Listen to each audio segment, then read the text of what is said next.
ओम सूर्याय नमः। स्वागत है आप सभी का हमारे चैनल पर। आज के इस वीडियो में आप सुनेंगे रविवार के व्रत की कथा। रविवार के दिन व्रत रखने से, सूर्य देव की पूजा आराधना करने से कुष्ठ रोग जैसे रोगों से भी मुक्ति मिलती है। इसके अलावा मान सम्मान में वृद्धि होती है, पिता से संबंध भी मधुर होते हैं और किसी भी प्रकार का रोग हो वो भी समाप्त होता है। तो इसीलिए रविवार के दिन व्रत रखना चाहिए और अगर व्रत नहीं भी रख सकते तो भी सूर्य भगवान को अर्घ्य देकर रविवार के व्रत की कथा तो अवश्य सुननी चाहिए। तो आज की वीडियो में हम आपको रविवार के व्रत की कथा सुनाने जा रहे हैं। अगर आपको वीडियो पसंद आता है तो वीडियो को लाइक करके औरों को भी शेयर करिए। साथ ही साथ सभी प्रकार की व्रत कथाएं और महात्म्य सुनने के लिए चैनल को सब्सक्राइब करके बेल आइकन पर क्लिक कर लीजिए। तो चलिए शुरू करते हैं आज की कथा। पूर्व काल की बात है, एक बुढ़िया स्त्री थी जिसने ये नियम करके रखा था कि वह प्रत्येक रविवार को प्रातः उठकर स्नान आदि से निवृत्त हो अपने घर को गाय के गोबर से लीप दिया करती थी और सारा दिन सूर्य भगवान के ध्यान में लगी रहती। वह दोपहर के पश्चात भोजन, फलाहार या सविधि अन्न का मधुर पाक तैयार करके भगवान का भोग लगाकर सूर्यास्त के पूर्व ही स्वयं ग्रहण कर लिया करती थी। इससे उसका घर सभी प्रकार के धन धान्य से पूर्ण हो गया और कोई विघ्न तथा कष्ट भी नहीं आते थे। सभी प्रकार से घर में प्रसन्नता बनी रहती थी। जब यूं ही कुछ दिन व्यतीत हो गए तब उसकी वह पड़ोसन जिसकी गाय का गोबर वह लाया करती थी, वह सोचने लगी कि यह बुढ़िया इतनी जल्दी कैसे धनवान हो गई। अब तो इसके और ही ढंग हो रहे हैं, इसका क्या कारण है। उसने कहा, वह बुढ़िया सदैव मेरी गाय का गोबर उठाकर ले जाती है तथा आज से मैं अपनी गऊ को घर में बांधा करूंगी। और उसने ऐसा ही किया। वह अपनी गाय को घर के भीतर बांधने लगी। जब रविवार का दिन आया तो बुढ़िया को गोबर नहीं मिला तो वह बहुत उदास हो गई और उस रविवार को अपना घर नहीं लीप सकी। न उसने पारण के लिए कुछ भोजन ही बनाया और न ठाकुर जी को भोग लगाया। सारा दिन उसने उपवास करके व्यतीत कर दिया। रात्रि होने पर वह भूखी प्यासी वैसे ही सो गई। रात्रि में भगवान ने उसे स्वप्न दिया और कारण पूछा तो बुढ़िया ने कहा कि मुझे गोबर नहीं मिला, इसीलिए मैंने आपका भोग नहीं लगाया। तो भगवान ने कहा, माता तुम दुख मत करो, मैं तुम्हें ऐसी गाय देता हूँ जिससे तुम्हारे सभी मनोरथ पूर्ण होंगे। तुम जो रविवार के दिन गाय के गोबर से घर को लीपकर भोजन बनाकर मेरा भोग लगाती थी और फिर स्वयं भोजन करती थी, उसी से प्रसन्न होकर मैं तुम्हें ये वरदान देने आया हूँ। जो लोग रविवार के दिन ऐसा करते हैं मैं उन पर बहुत प्रसन्न होता हूँ। पुण्य आत्माओं को वरदान देना तो मेरा काम है। अंधों को आंख देना, कोढ़ियों को काया, बांझ को पुत्र और निर्धन को धन, फिर अंत में मुक्ति प्रदान करना तो मेरा प्रमुख कार्य है। सपने में उस वृद्धा को ऐसा वरदान देकर भगवान अंतर्ध्यान हो गए। जब प्रातःकाल बुढ़िया सोकर उठी तो क्या देखती है कि उसके घर के आंगन में एक गाय बछड़े के साथ अत्यंत सुंदर ही बंधी हुई है। बुढ़िया को सपने का ध्यान आया। उसने समझा कि सब भगवान की माया है। चुपचाप उसने गऊ को वहां से हटाकर घर के बाहर बांध दिया और वहीं पर उसके लिए नाद बना, उसमें खाली भूसा आदि डाल दिया। गऊ प्रेम से खाने लगी। ये देख उसकी पड़ोसन का हृदय ईर्ष्या से जल गया और जब उसने ये देखा कि वह गऊ तो सोने का गोबर करती है, तब तो उसे और भी आश्चर्य हुआ। वह उसकी गाय का गोबर उठाकर ले गई और उसके स्थान पर अपनी गाय का गोबर रख के चली गई। वह इसी प्रकार रोजाना करती रही और बुढ़िया को इस बात का कुछ भी पता नहीं चला। इस पर भगवान ने सोचा, बेचारी बुढ़िया तो इस कुटिला पड़ोसन द्वारा ठगी जा रही है, इसका क्या उपाय करें। फिर तो भगवान ने एक प्रबल आंधी चला दी जिससे नितांत अंधकार व्याप्त हो गया। तब अंधकार के भय से बुढ़िया ने अपनी गऊ को घर के अंदर लाकर बांध दिया। जब रात्रि व्यतीत हो गई और बुढ़िया ने प्रातःकाल उठकर देखा तो गऊ ने सोने का गोबर किया था।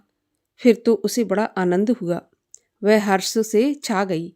अब वह प्रतिदिन गऊ को घर के अंदर बांधने लगी।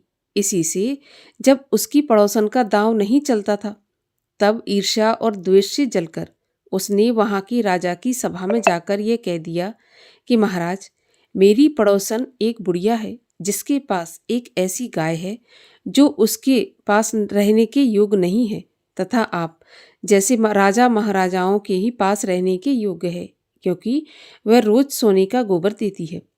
आप उस गऊ को मंगाकर सोना प्राप्त कीजिए और उससे प्रजा का पालन कीजिए। वह सोना बुढ़िया के किसी काम का नहीं है। राजा ने अपने सिपाही भेजकर उसकी गाय को मंगा लिया।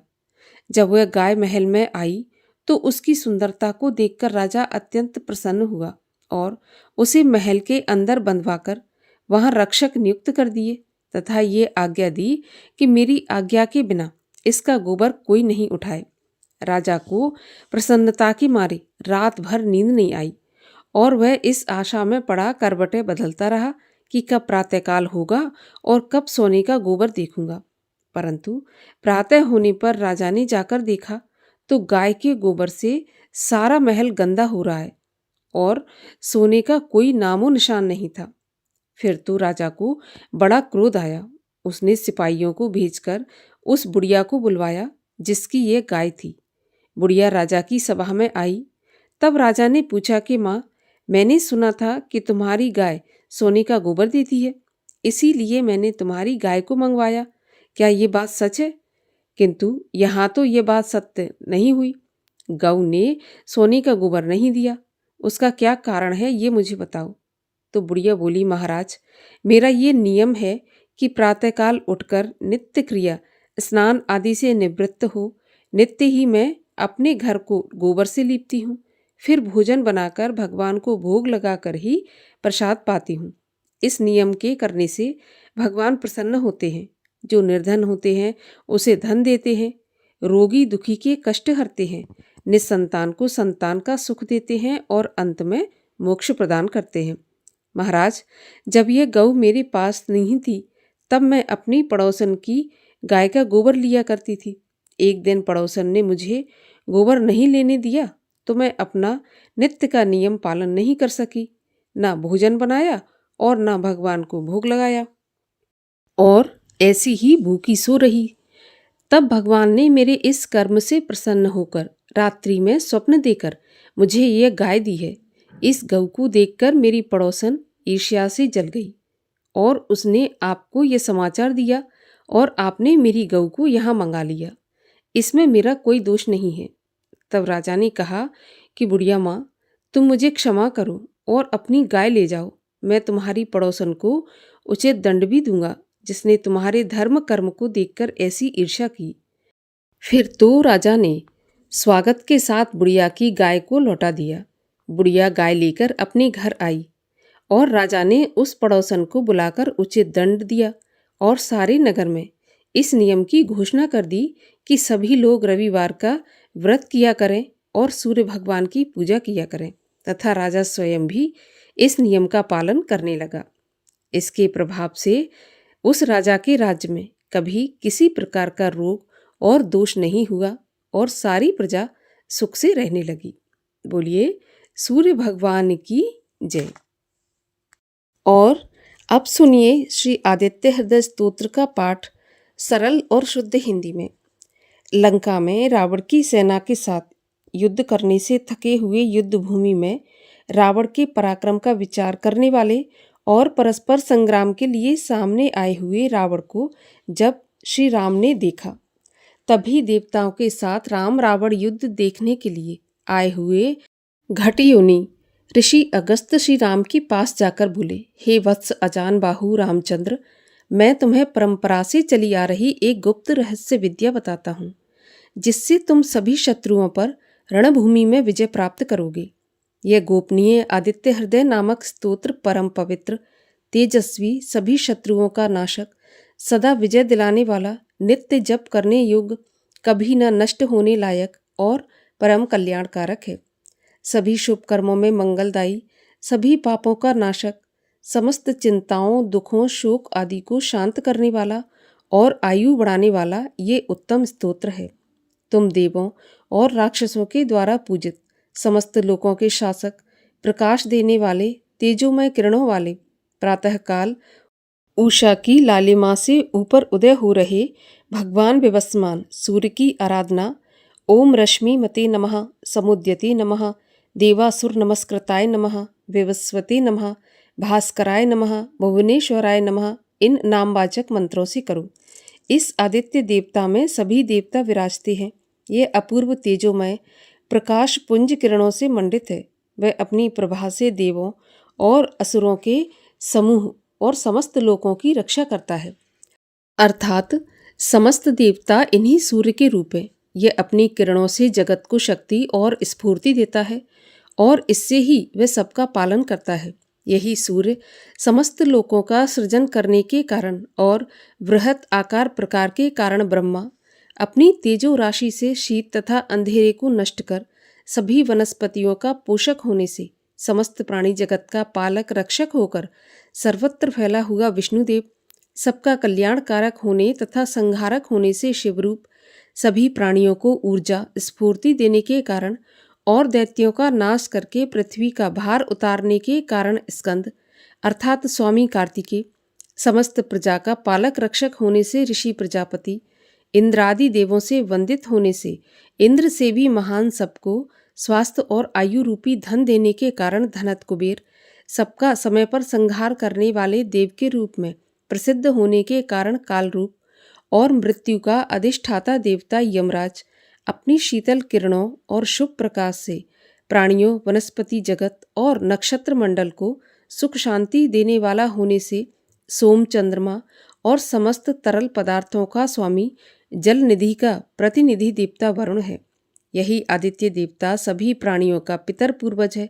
सभी तरह की समृद्धि देने के कारण 8 वसुओं के रूप में प्रसिद्ध सिद्ध पुरुषों के द्वारा उपासना के योग्य होने से साध्य स्वास्थ्य रक्षक देवता के रूप में दोनों अश्विनी कुमार सर्वत्र प्रकाश रूप में प्रसरणशील प्रवाहमान होने से यह महद्देव सभी को उपासना के द्वारा मननशील बनाने वाला होने से मनु सब जगह गमनशील प्रकाश रूप होने से वायु अपनी गर्मी से जल शोषक और शीतनाशक होने से अग्नि रूप सबको अपनी तेजस्विता से जन्म देने वाला होने से प्रजारूप समस्त प्राणी जगत को ऊर्जा और तेज प्रदान करने के कारण सबका प्राणदाता अपने दिन प्रतिदिन की गति से सप्ताह पक्ष मास आदि का सृजन करता हुआ प्रकृति में ऋतुओं का सर्जक और सर्वत्र प्रकाश देने के कारण प्रभाकर सूर्य कहलाता है।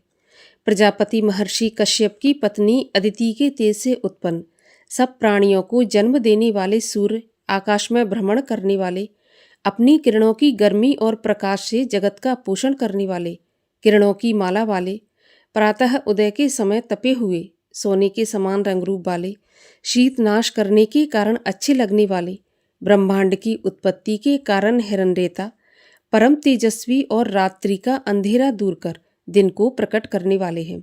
सभी दिशाओं में व्यापक तेजस्वी हरे रंग के घोड़ों के रथ पर विराजमान हजारों प्रकाशमान शिखाओं वाले 7 वर्णों के घोड़ों वाले 7 क्रमों में अपनी तेजस्वी किरणों को बिखेरने वाले अंधेरे को मथकर चीरकर प्रकाश रूप में अवतरित होने वाले सबका कल्याण करने वाले सबका दुख दूर करने वाले भरण पोषण और संहार करने वाले मार्तंड की संतान अर्थात तेजोपुंज विश्व को जीवन देने वाले किरणों का चक्र धारण करने वाले अर्थात अत्यंत तेजस्वी प्रभा मंडल वाले हैं।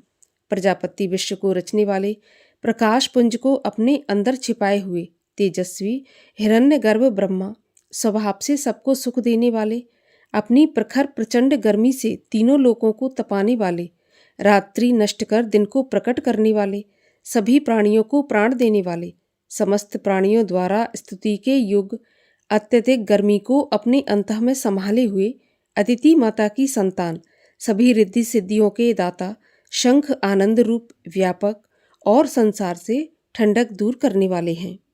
आकाश मंडल के अधिष्ठाता स्वामी अंधेरे के चक्र को तोड़ने वाले ऋग्वेद यजुर्वेद सामवेद के पारंगत ज्ञानी अपनी तेज किरणों से पृथ्वी का जल सोखकर पुनः समय पर घनी वर्षा कराने वाले, जल को पैदा करने वाले सूर्यदेव विंध्य नामक पहाड़ों का प्रतिदिन चक्कर लगाने वाले अर्थात आकाश में तेज गति से चलने वाले हैं। यही तेज धूप करने वाले, हमेशा चक्र के रूप में किरणों का समूह धारण कर घूमने वाले, भयंकर गर्मी से प्राणियों और वनस्पति जगत को सुखाकर नष्ट कर देने वाला होने से मृत्यु देवता के रूप में प्रसिद्ध, कम तेज प्रकाश के कारण नित्य अस्त होते समय पीले भूरे रंग वाला, सबको अत्यंत तपाकर व्यथित करने वाला, संसार को रचने वाला, त्रिकालदर्शी, सर्वरूप संसार के रूप में प्रकाश पुंज के कारण जानने योग्य, महान तेजस्वी, उदय काल में लाल रंग वाला और समस्त प्राणी जगत को प्राण देने का कारण रूप है।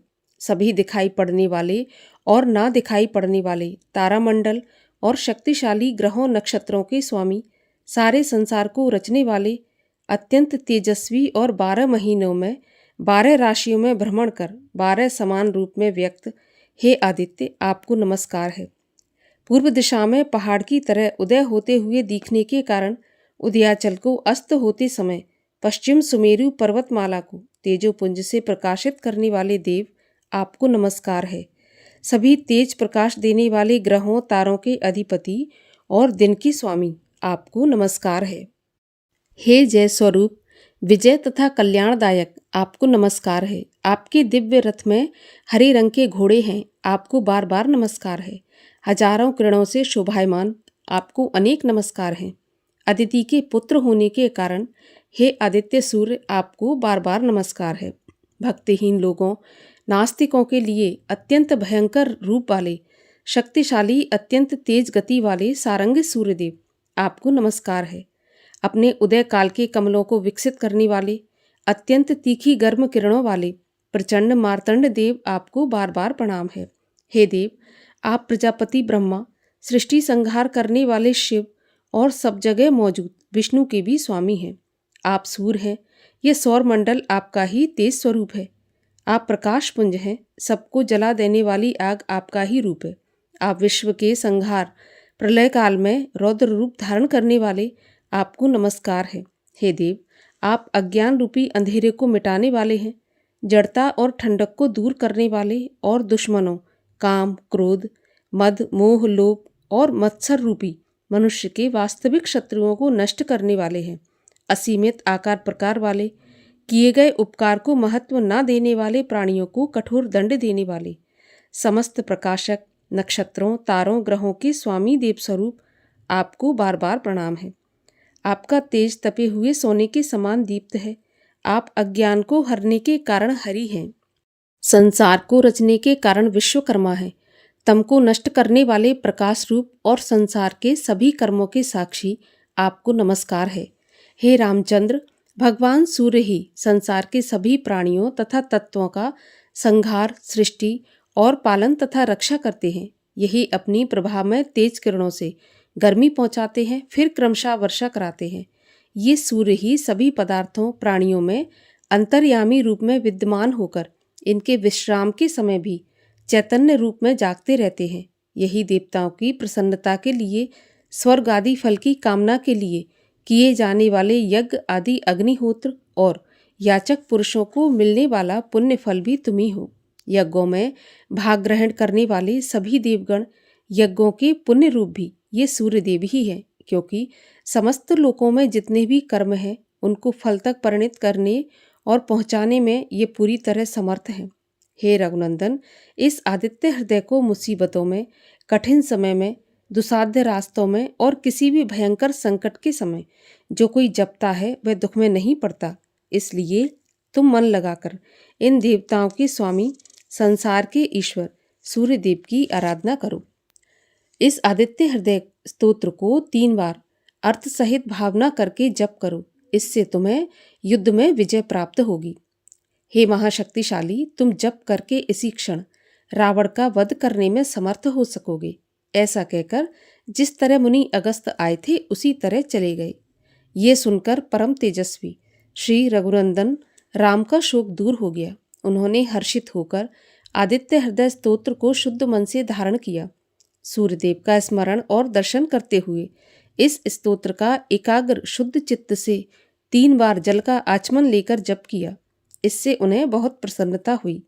उसके बाद पराक्रमी श्री राम ने धनुष हाथ में लेकर रावण की ओर देखा और बड़े उत्साह से युद्ध में विजय प्राप्त करने के लिए वे आगे बढ़े तथा पक्के मन के साथ रावण के वध का निश्चय किया। उस समय देवताओं के बीच खड़े हुए भगवान सूर्यदेव ने प्रसन्न होकर श्री राम की तरफ देखा और राक्षसों के राजा रावण की मृत्यु निकट समझकर हर्ष प्रकट करते हुए कहा, हे रघुनंदन, अब इसके वध के लिए शीघ्रता करो। यहाँ पर श्री अगस्त्य द्वारा गाया गया आदित्य हृदय स्तोत्र संपूर्ण होता है। बोलिए सूर्यदेव भगवान की जय।